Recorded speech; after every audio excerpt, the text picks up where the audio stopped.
pada ekor je lah. Okey, ekor ni ekor loader.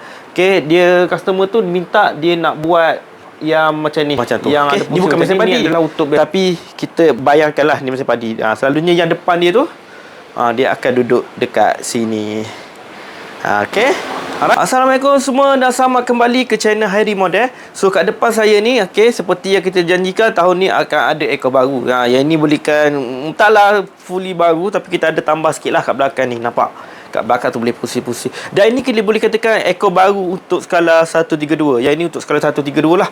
Okey. Untuk skala 150 yang macam ini, skala 132 lagi besar. Okey. Kalau nak tengok dia punya kepala, ni. Kita pakai ni. Kita pakai brand Willy juga.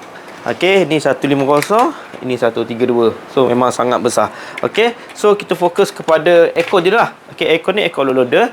Okey, dia customer tu minta dia nak buat yang macam ni, yang ada pusing macam ni. Ni adalah untuk biasanya yang bawa lori padi. Okey, untuk lori 124 pun kita ada buat juga. Hampir dah nak siap juga. Itu satu. Okey, so nanti kita akan siapkanlah satu untuk 124. Okey, ni untuk 132 dahulu. Dia macam biasa dia ni.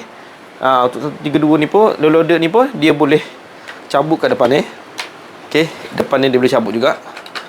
Okey, sama seperti 150, satu yang lain-lain lah. Cuma yang ni special, dia ada kat belakang macam ni, dia boleh pusing ni. Okey, cuma saya nak tanyalah, ada tak peminat 150 yang minat mesin, nak bawa mesin padi macam ni? Kalau ada, kita boleh buat. Kalau ada, saya nak buat lah juga untuk 150 jenis macam ni. Nampak? Dia boleh pusing-pusing macam ni. Bawa mesin padi. Saya nak tunjuk contoh pun, saya tak ada mesin padi, tapi kita ambil lah, kita ambil bayangan. Okey, yang ini mesin padi. Okey, selalunya kalau kita tengok video, dia akan duduk macam tu. Okey, ni bukan mesin padi, tapi kita bayangkanlah ni mesin padi. Selalunya yang depan dia tu, dia akan duduk dekat sini. Okey, alright. So 150 perlu ke macam ni? Kalau perlu, komen dekat bawah.